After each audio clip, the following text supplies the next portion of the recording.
പ്രധാനമന്ത്രി നരേന്ദ്രമോദി നാളെ കേരളത്തിലെത്തും. ഉച്ചയോടെ കൊച്ചിയിലെത്തുന്ന പ്രധാനമന്ത്രി തൃശൂരിലേക്ക് പോകും. തേക്കിൻകാട് മൈതാനം ചുറ്റി അദ്ദേഹത്തിന്റെ റോഡ് ഷോയും നാളെ നടക്കും.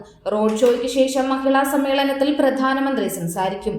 ഇന്ന് തമിഴ്നാട്ടിലാണ് പ്രധാനമന്ത്രിയുടെ സന്ദർശനം. വിവിധ വികസന പദ്ധതികളുടെ ഉദ്ഘാടനത്തിനായാണ് പ്രധാനമന്ത്രി തമിഴ്നാട്ടിലെത്തുന്നത്. റോഡ്, റെയിൽവേ, വ്യോമഗതാഗത മേഖലകളിലാണ് പദ്ധതികൾ നടപ്പാക്കുന്നത്. 19,500 കോടിയുടെ വികസന പദ്ധതികളാണ് അദ്ദേഹം ഉദ്ഘാടനം ചെയ്യുന്നത്. അതേസമയം തൃശൂരിലെ റോഡ് ഷോയും പൊതുസമ്മേളനവും അടക്കമുള്ള പരിപാടികൾക്കായി 2.5 മണിക്കൂറോളം അദ്ദേഹം ചെലവഴിക്കും. 3 മണിക്ക് ഹെലികോപ്റ്റർ കുട്ടനെല്ലൂർ ഹെലിപാഡിലാകും പ്രധാനമന്ത്രി എത്തുന്നത്. തുടർന്ന് റോഡ് മാർഗം തൃശൂരിലേക്ക് എത്തും. കളക്ടർ ഉൾപ്പെടെയുള്ളവർ ചേർന്നാണ് പ്രധാനമന്ത്രിയെ സ്വീകരിക്കുന്നത്. BJPയുടെ നേതൃത്വത്തിൽ കുട്ടനെല്ലൂരിലെ ജില്ലാ ആശുപത്രിക്ക് സമീപവും സ്വീകരണം ഒരുക്കിയിട്ടുണ്ട്.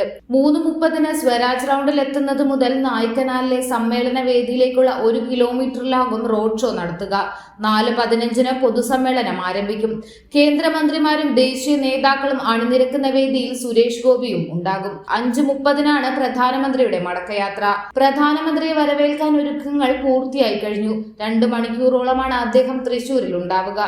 ഇതിന്റെ ഭാഗമായി നഗരത്തിൽ കനത്ത സുരക്ഷയാണ് ഒരുക്കിയിരിക്കുന്നത്. ഇന്ന് രാവിലെ മുതൽ തന്നെ നഗരം SPGയുടെ നിയന്ത്രണത്തിലാകും. സമ്മേളനം നടക്കുന്ന തെക്കിൻകാട് മൈതാനത്തിന് കർശന പരിശോധനയോടെയാണ് ആളുകളെ കടത്തിവിടുന്നത്. സ്റ്റേജിന്റെ നിർമ്മാണം ഇന്ന് പൂർത്തിയാകും. SPG ഉദ്യോഗസ്ഥർ, collector VR Krishna Teja, city police commissioner Ankit Ashokan എന്നിവരുടെ നേതൃത്വത്തിലാണ് ക്രമീകരണങ്ങൾ നടത്തുന്നത്. നാളെ രാവിലെ മുതൽ നഗരത്തിലും പരിസര പ്രദേശത്തും ഗതാഗത നിയന്ത്രണം ഉണ്ടാവും. സുരക്ഷ മുൻനിർത്തി സ്വരാജ് റൗണ്ടിലും തെക്കിൻകാട് മൈതാനത്തിന് സമീപവും റോഡുകളിലും വാഹനം പാർക്ക് ചെയ്യാൻ അനുവദിക്കുന്നതല്ല.